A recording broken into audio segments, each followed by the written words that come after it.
Day 3 of Loshgust is upon us, and if you look back at last year, I did some solid concepts in giving you my favorites for every haunted house, scare zone, and everything in between. This time around, I thought with myself, how can I make it different, and then it hit me. Why not pull from the past and give you 5 Halloween Horror Nights haunted houses that I believe would be perfect for Universal Orlando to bring back to the event someday. And I could realistically cheat here and just say I would bring back 5 of my all-time favorite haunted houses for another run in the sun. And don't get me wrong, if I could just make this list 5 Jack Present 25 Years of Monsters of Mayhem, I would, because that house was perfect. But I made the decision that this list will contain haunted houses that I either A, never got to experience, or B, only got to experience one time or just a couple of times, just to truly give you a raw opinion on this house instead of just saying, here are 5 houses that I think were bangers because I did them a lot. And I really thought that this list was going to be super easy to make, but when I got down to the rules that I gave myself, it made me second guess that statement. But now I've done enough yapping, let's get straight into this list.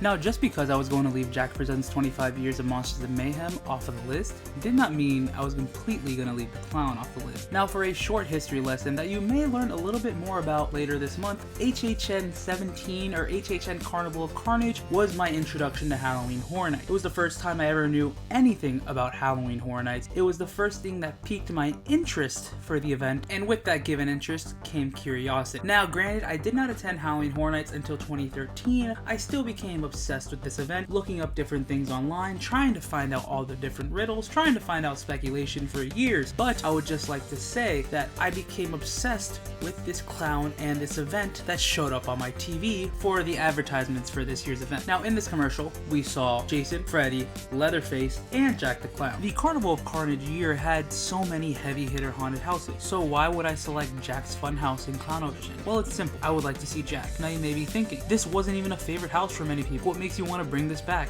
And that's simple. Long story short, to know that this haunted house was featured at the first event that piqued my interest, and the fact that it was also 3D, truly makes me wish I could see it sometime. Now mix in Jack the Clown, who is a staple in my all-time favorite haunted house, and you have a recipe for a house that I need to see again someday.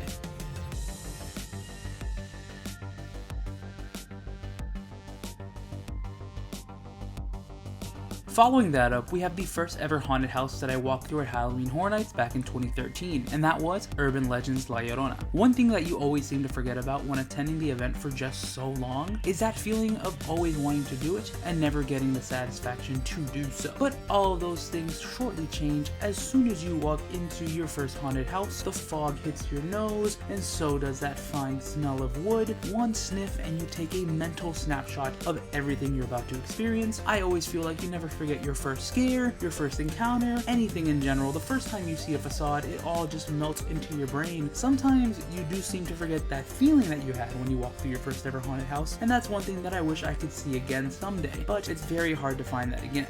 Maybe whenever I end up going to HHN Hollywood, I'll get this sensation all over again, but the main reason I want to see this house return in particular, my first time ever going to Halloween Horror Nights, I only did 5 haunted houses, and of course only doing those 5 did not give me the opportunity to go back into a house again. So needless to say, I would love to go back and visit that first haunted house that I ever experienced at Horror Nights and go through it one more time and kind of see if it truly is as amazing as I remember it.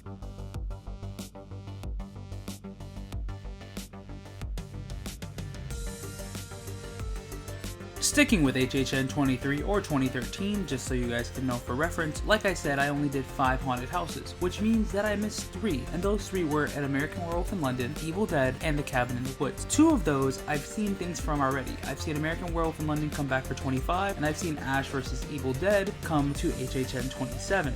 But the final of those 3, Cabin in the Woods, was the house that I was most anticipating in seeing for that year's event. I was so excited, but when the night was coming to a close, my group decided they wanted to go ahead and ride Rip Ride Rocket, and I had no say. It really wasn't my choice, it was their choice. And if you know anything about HHN and Rocket, it's that there is always a long line, no matter what. So what did we do? We got in line for the ride. By the time we exited the attraction, the clock had already struck midnight. Fun fact, the event ended at midnight. So, meaning we were unable to do Cabin in the Woods, the house that I was most excited to see, which is why I would truly love for Universal to bring this house back someday so we can all get the experience of this fantastic property again. Plus, everyone told me this was one of the best haunted houses from that year's event, and I believe that if they were to do it one more time, that it would just be a perfect house. With the technology they use in haunted houses now being completely different from what they did 10 years ago, I really think this could be a perfect haunted house if brought back and done correctly.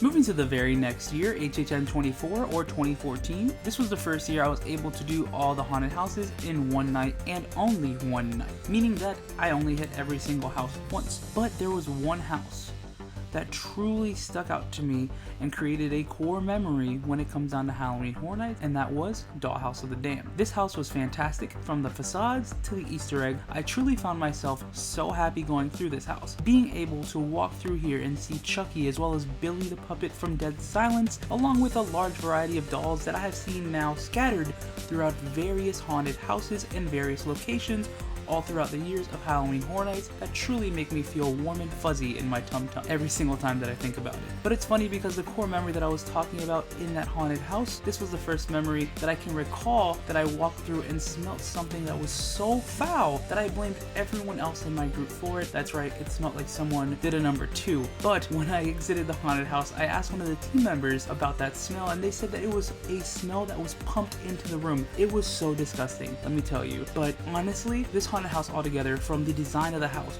to the scares of the house, was truly perfect, and it's one of the very first iconic haunted houses that I ever did at Halloween Horror Nights, and I would love to see them bring this back someday, whether it's in a sequel or honestly completely back to the way it was. This house was truly perfection, and we've seen so many nods to it for the years, but none of them can compare to the original.